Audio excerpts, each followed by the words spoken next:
Hey there folks, welcome to another marvelous anime video. From legendary Japanese director Akira Kurosawa's film 47 Ronin to the animes we're about to present before you today, Ronins, or Masterless Samurai, have captured the attention of the world for generations. They are a wildly popular character archetype that have featured across several mediums like books, movies, anime, and video games. While we're no experts in history, it would be fair to say that, considering Japan's ultra-rigid class system during its feudal era, being a samurai without a master was the ultimate dishonor for any warrior. These individuals, therefore, provide a unique perspective on society from that time, being largely unfettered by societal nuances. Many of these warriors, by virtue of being masterless, were wandering swordsmen, and while some worked as mercenaries, others turned to banditry or other lawless activities. In the brutal world of feudal Japan, these individuals were loose cannons who could be aimed at anyone. The stories in these animes provide a more nuanced perspective to these fearsome warriors, as they feature individuals whose spirits roam free, capturing the essence of the lone warrior's power. These animes are epic tales set in rich, well-crafted worlds that are populated by unforgettable characters. The Ronin animes we're presenting to you today are your gateway to bold storytelling that blends tradition with rebellion. These wandering swordsmen serve as both relics of a fading era and rebellion against rigid tradition, embodying themes of redemption, identity, and inner conflict. Anime featuring Ronins often blend historical realism with violent themes and philosophical undertones. Whether it's the redemption arc of a former assassin, the quiet honor of a disgraced warrior, or the chaotic journey of a drifter seeking justice, Ronin-centric stories cut to the heart of what it means to live without a master, but not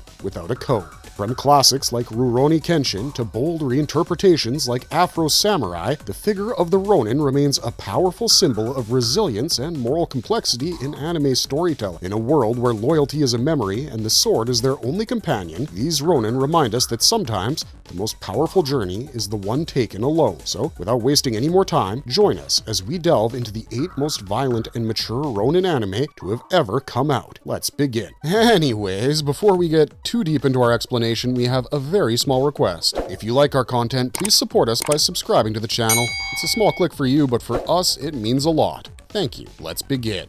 Shigurui Death Frenzy. Shigurui Death Frenzy is based on the eponymous manga written and illustrated by Takayuki Yamaguchi, which in turn was adapted from the first chapter of the novel Suruga Jo Gozen Jiai by Norio Nanja. The series is produced by the acclaimed studio Madhouse and directed by Hiroshi Hamasaki, who is best known for his work on Steins Gate. The anime ran for a total of 16 episodes after being released to the public in 2007. Set during the Tokugawa era in 1629 Edo Jidai, the story revolves around 2 warriors, Ujiki Genosuke, a stoic one-armed swordsman, and Irako Seigen, a charismatic and ambitious blind combatant who seeks to increase his status in the world. The 2 swordsmen, who share a history, meet in mortal combat at the behest of the daimyo Tokugawa Tadanaga, younger brother of the shogun Tokugawa Iemitsu. Tadanaga had been ordered to commit seppuku by his older brother, the shogun, for atrocities and immoral conduct. The story picks up years earlier when Tadanaga had decided to host a sword fighting tournament inside Sunpu Castle with 21 contestants. The catch was that instead of using wooden practice swords or bokken, the daimyo wanted the fighters to use real swords, meaning that this tournament would be full of duels to the death. Despite his vassals' warnings that spilling blood in Sunpu Castle grounds would be interpreted as treason, the delusional daimyo proceeds with the tournament. This leads to both Genosuke and Seigen facing each other, one a one-handed cripple, the other a blind swordsman with a cleft foot. As the audience is left to wonder just what brought these 2 odd swordsmen to this fateful place, their history is unraveled for the viewers to understand. It's revealed that both these men originally belonged to the Kogen Ryu sword school, which was established by the fearsome master called Iwamoto Kogen. Iwamoto was a swordsman feared across the land for his hidden technique, Nagari Boshi. However, he spent most of his time in a demented state, regaining his sanity only between fall and winter. He chooses the ambitious Iraku as his heir, lamenting his fortune for not having a son of his own. The maddened swordmaster forces his daughter to be essentially sexually assaulted by Iraku in public, with the rest of the disciples holding her down. Mei had long wanted to be with Genosuke instead, but being honor-bound to his master and school, Genosuke was one of the students who held her down. down. Hiraku, on the other hand, merely viewed her as a means to further his own ambition by becoming the future head of the school. He had been having a secret affair with Iku, who was Iwamoto's mistress. During a moment of lucidity, Iwamoto discovers his son-in-law's affair with Iku, leading him to excommunicate and blind Iraku, and he establishes Genosuke as the new heir. The feud doesn't end here, however, as Iraku seeks vengeance for what has been done to him, leading to a battle where Genosuke loses his arm. Eventually, the two meet at Todonaga's tournament in a battle ordained by the heavens themselves. The anime explores the bloody history of these two men, those caught in their interwoven fate. It's a tragic tale of love versus ambition and the brutal reality of what it meant to be a samurai or a Ronin during that era. The sword fights are fluidly animated with lots of blood and gore on display. There are elements of psychological horror as well, with the anime exploring themes of madness and obsession. Despite being an anime that's filled with visceral violence, the overall pacing of the show is somewhat slow. This is quite intentionally done as it lends to the heavy and emotionally charged atmosphere of the series. If you enjoy mature storytelling married with psychological depth and historical samurai realism, this anime will definitely resonate with you.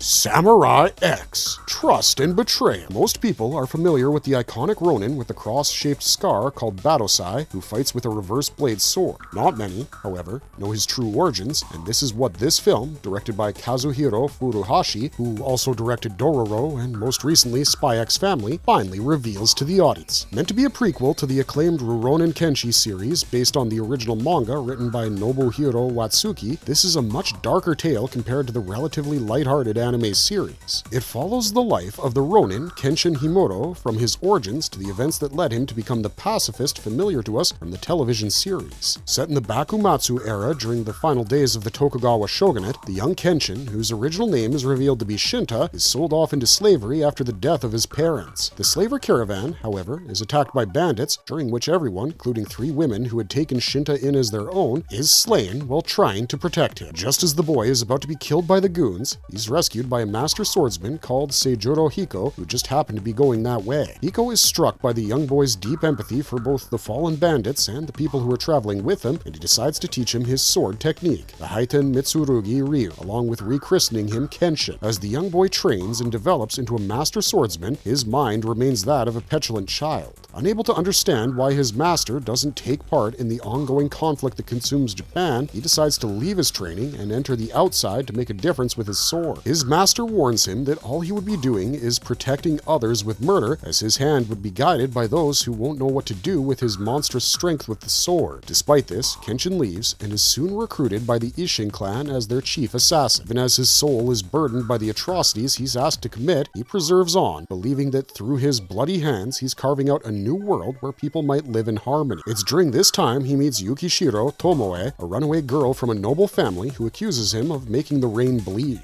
As the revolution reaches a critical junction, it threatens to get derailed, and Tomoe and Kenshin are forced to live in hiding as husband and wife. During this time, despite Tomoe's dark secret, the two begin to grow close and eventually fall in love with each other. However, for one whose hand is stained by the blood of many, such peace is a luxury they are ill afforded, as both Tomoe's and Kenshin's pasts catch up with them. This anime is replete with deep philosophical introspections regarding the nature of man and, as the title suggests, trust and betrayal. Despite all the brutal action and gore, the violence is nuanced to push home a narrative regarding the turbulent nature of the times this story is set in. It pulls no punches with the violence, as there are plenty of decapitations and dismemberments with a healthy dose of blood and guts. In particular, the dialogue in this film is some of the best you'll ever hear, and it'll have you thinking like a true warrior poet long after you've finished watching. The film grants us insight into why the name Hirokiri Badosai was so feared across all of Japan, and you develop a new sense of awe regarding his character. The anime paints a beautiful yet brutally accurate picture of the Bakumatsu era with its turbulent nature as Japan teeters on the brink of a seismic change. It's a must-watch for those who enjoy shows that blend violent themes with profound, thought-provoking philosophical narratives. Trust and Betrayal is easily one of the best anime to have come out in the last few decades, and it rightly justifies its place on this list.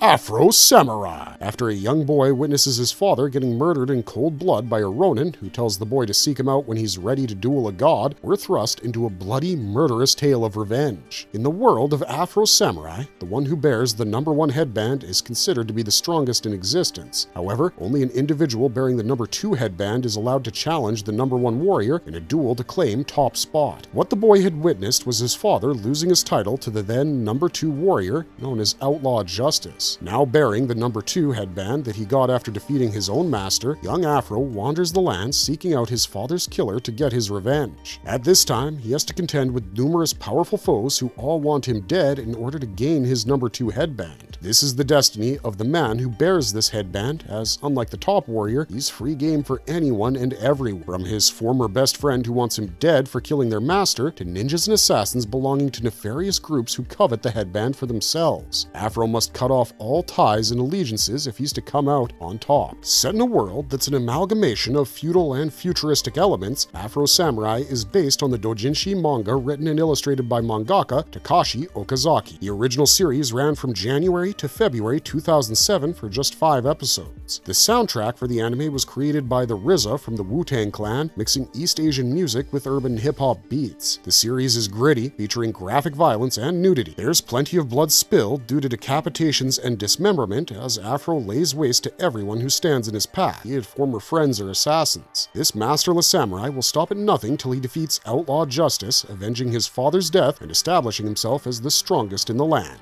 It's a unique take on samurai culture, as the protagonist is an African male with a giant afro, hence the name Afro Samurai. Over the years, Afro Samurai has established itself a cult following, and rightfully so, for its unique storytelling and visceral and fluid visuals. If none of this convinced you to give it a go, well, we'll just leave you with the fact that Afro Samurai is voiced by none other than Samuel L. Jackson himself. Blade of the Immortal. The story follows the life of an immortal Ronin called Manji, who seeks redemption and a way to rid himself of his immortality. After killing over 100 men, the Ronin Manji would earn himself the bloody moniker, the 100-Man Killer. One of his victims would include the husband of a girl who loses her mind after she witnesses Manji killing. Growing remorseful, he adopts the girl as his sister and begins traveling with her, but wherever he goes, death follows, until one day, she too is claimed as a victim during one of his battles. Jaded and weary of the life he's led so far, Manji continues to wander on until he meets an 800-year-old nun called Yao Bikuni, who grants him these mystical blood worms. Thanks to these worms, Manji soon realizes that he is practically immortal, as these creatures can heal any fatal wounds that he survives, also capable of reattaching severed limbs, making him nigh indestructible as well. However, for a man as weary of the world and burdened by guilt as Manji, it proves to be a curse rather than a blessing to be allowed to continue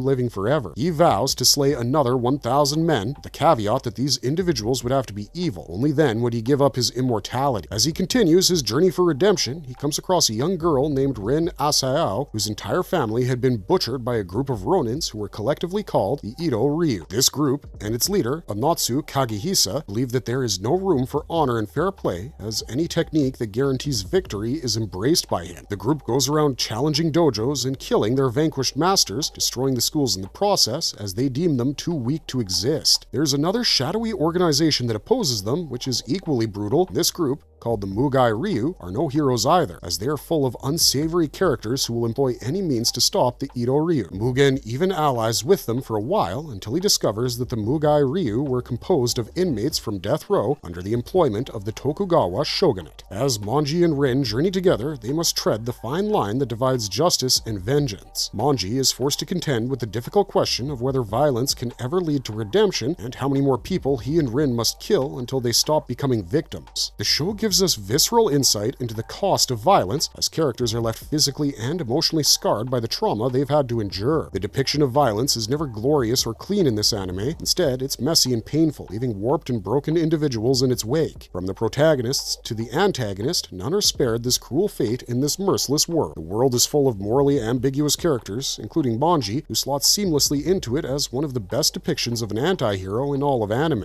Blade of the Immortal isn't just about swords or revenge, it's about living with consequences, fighting for a life with meaning, and wading through moral grayness in a world where no one is innocent. Dororo, originally based on the 1967 manga written by one of the most celebrated manga artists of all time, Osamu Tezuka, the series revolves around the journey of two young characters called Hyakimaru and Dororo. As the two journey through a war-torn feudal Japan in order to slay the demons that have stolen Hyakimaru's humanity from him, they must confront all manner of challenges. The young Masterless Samurai, Hyakimaru, had originally been the son of a daimyo called Kagemitsu Daigo. However, despite having been born into the aristocracy, he would have his whole life snatched away from him by his own father, who makes a terrible pact with 48 demons, offering his son's humanity in exchange for personal power and the prosperity of his realm. Due to this, each of the demons takes away things from the child, making it look like an abomination when Hyakimaru is born sightless, limbless, and without any sensory organs, including his skin. Daigo orders the execution of the newborn infant in order to hide his shame and sin, but fate would have other plans for the unfortunate Hyakimaru. Despite the circumstances of his birth and his father's cruel judgment, Hyakimaru's mother, who is unable to bear witness to her child's death, sets him adrift in a river that he might somehow survive. As fate would have it,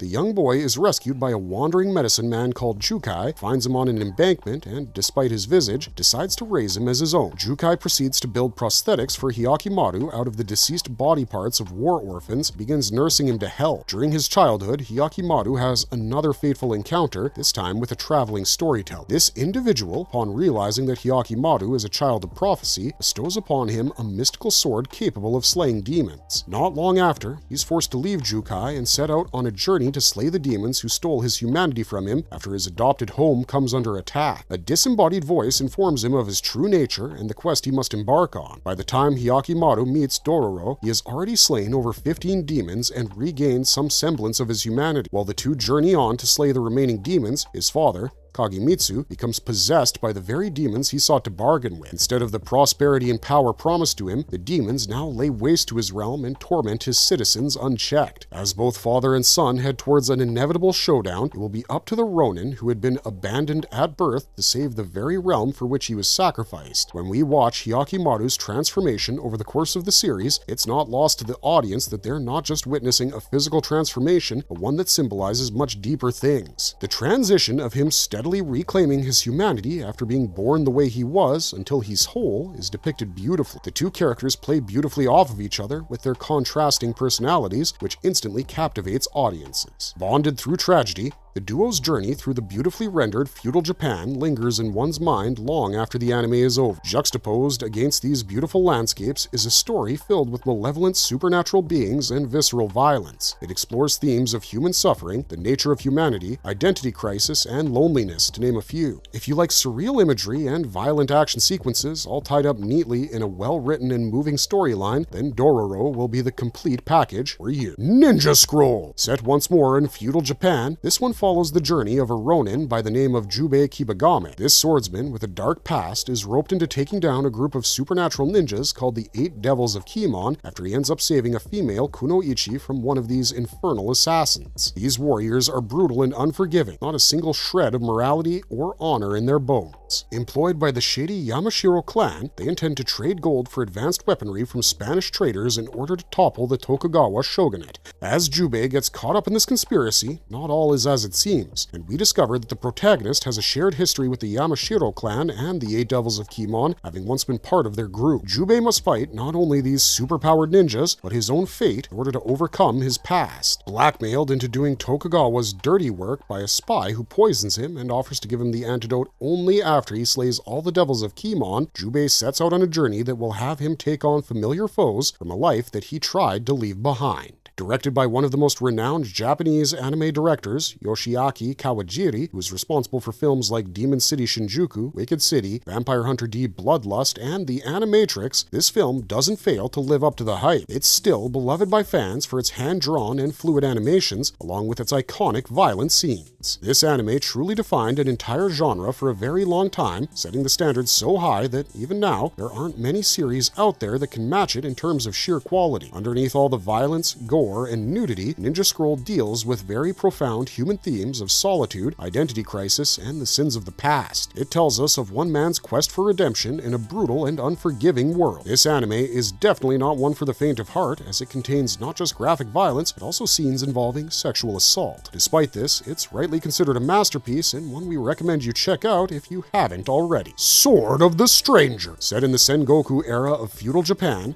Sword of the Stranger is the tale of a Ronin called Nanashi, whose name roughly translates in Japanese to one without a name. When a child named Kotaro and his dog encounter him while he's being pursued by assassins from the Ming Dynasty, Nanashi gets roped into a battle against the powerful Chinese Empire itself. While it is initially unclear why such a mighty dynasty was spending so many resources on a boy like Kotaro, the story carries a far darker and more sinister plot, one that's rooted in superstition and the supernatural you might expect. The Ming warriors were in Japan in search of the final ingredient that would complete the emperor's elixir for immortality. The ingredient in question, however, wasn't herbs or roots, but the blood of a prophesized child that needed to be sacrificed at an auspicious time. Amongst the Ming is a warrior with no equal called Luo Lang, who has never tasted defeat in battle. However, Luo Lang quite clearly is a foreigner, making him a stranger in his land. We soon find out that he's not the only one of his kind, as it's revealed that Nanashi himself hails from distant shores. He tells Kotaro that he remembers nothing of his origins and that he's wandered the lands serving several masters over his life. Kotaro finds out that Nanashi actually dyes his auburn hair black in order to blend in with the rest of the populace. We find out that having been ordered to kill 2 young children by his former master, the swordsman had abandoned his liege and became a Ronin, who vowed never to draw his blade again. However, when he finds out that the local lord and monks had betrayed Kotaro out of fear and greed to the Ming, Nanashi has no choice but to break his vow in an attempt to rescue his companion. Sword of the Stranger is more than just an action-packed samurai anime, it's a layered film with deep themes that explores morality, identity, and sacrifice, all wrapped in a beautifully animated, blood-soaked tale of loyalty and redemption. The violence, while not lingering too much on the gory aspects, is no less graphic. There's plenty of blood owing to decapitation and dismemberment, which showcases the brutal nature of a warrior's life. The animation is entirely hand-drawn, which, along with being a breath of fresh air, also adds a great amount of detail and fluidity. Fight scenes are beautifully choreographed and are some of the best we've seen in recent memory. There are no visual overloads and excessive usage of special effects in these action set pieces. They're delivered in a clean fashion with maximum focus on the intensity of the battle, showcased through ultra-fluid animation. Add to this one of the best soundtracks you'll ever hear, particularly that final fight scene, and Sword of the Stranger delivers the complete experience, one that you wish would never end. Drifters! Based on the manga series written and illustrated by Kota Hirano, who is well known for his Hellsing series, Drifter is an isekai tale of sorts featuring a warrior named Shimazu Toyohisha as its lead. The story starts off at the historical Battle of Sekigahara, where Shimazu is critically wounded while landing a fatal blow on Lee Naomasa from the opposing faction. With his end nigh, Toyohisha walks from the battlefield bleeding, only to find himself teleported away to a mysterious corridor with numerous doors. In the middle of the corridor sits a man awaiting him. This individual sends Shimazu through one of the doors leading to the samurai, now a Ronin, waking up in another world. There, he soon discovers that what happened to him was not just an isolated phenomenon, and numerous renowned warriors from varying timelines have all been gathered like him at the same place. Together, the name given to them is Drifters, individuals who all drifted to this place from various temporal junctions. We soon learn that this world that they have been summoned to is no ordinary world, as it's straight out of some fantasy novel. It's inhabited by humans and other species like dwarves, elves, and even hobbits. He and the rest of the Drifters soon learn that this is a world at war, with the humans fighting a desperate battle against a group of warriors called the Ends. The Ends have terrible creatures under their command, like dragons and giants, which they use to carry out their bidding. Their end goal, at least on the surface, is to control the world and kill all drifters. The northern realms have already fallen under the Ends, and only the Drifters and a group of mages called the Octoberist Organization stand in the way of total annihilation. Drifters features Hirano's trademark art style and violent themes. It's a great mix of brutality, no-holds-barred combat, and clever strategy and tactics. This isn't to say that it takes anything away from the actual gore on display, as there's a lot of blood and gore to be seen there, and those who have watched Hellsing know what we're talking about. While most isekai animes are generally milder, this is the unholy child of Game of Thrones and Lord of the Rings. Drifters is a chaotic, hyper-violent, and darkly entertaining isekai war anime featuring historical figures from across time, and it doesn't disappoint. Marvelous Verdict! The anime that we've presented before you today, featuring Ronins or Masterless Samurai, all offer some of the most compelling storytelling in manga and anime. Due to these characters living outside Japan's rigid and traditional system of power and society, we get unique stories that can be only told through them. These characters are often haunted by their pasts, caught between honor and survival and forced to forge their own path in a chaotic world. Whether in the gritty realism of Samurai X, Trust and Betrayal, the stylized violence of Afro Samurai, the emotional redemption arc of Dororo, or the brutal moral gray zones of Shigurui and Blade of the Immortal, each of these is a unique tale that has carved out its own place within the media. These Ronin anime explore timeless themes like the burden of violence and war, isolation, betrayal, existential crisis, and tragic love. These stories blend historical authenticity with fantasy, alongside providing great philosophical depth that offers viewers visceral action and emotional complexity. Ronins in anime are rarely just swords for hire, they're usually symbols of rebellion, conscience, and transformation, making them ideal vehicles for stories that cut deeper than the blade, and these anime stories today perfectly embody this. Our intention with this video was not just to present you with anime featuring ordinary samurai, but rather masterless wandering swordsmen who provide the opportunity to tell compelling stories with complex and often flawed characters. Thanks for sticking with us right to the end of this video. If you enjoyed it, be sure to check out the rest of our channel where we post daily videos featuring all of your favorite anime and manga. Let us know in the comments down below who your favorite Ronin is in anime, and if you watched all of the shows that we featured today. We want to hear what your favorite is, and we're always looking for ideas for new videos. For now though, it's time for us to say goodbye. We hope to catch you soon in the next one. Until then though, stay safe and stay marvelous, folks.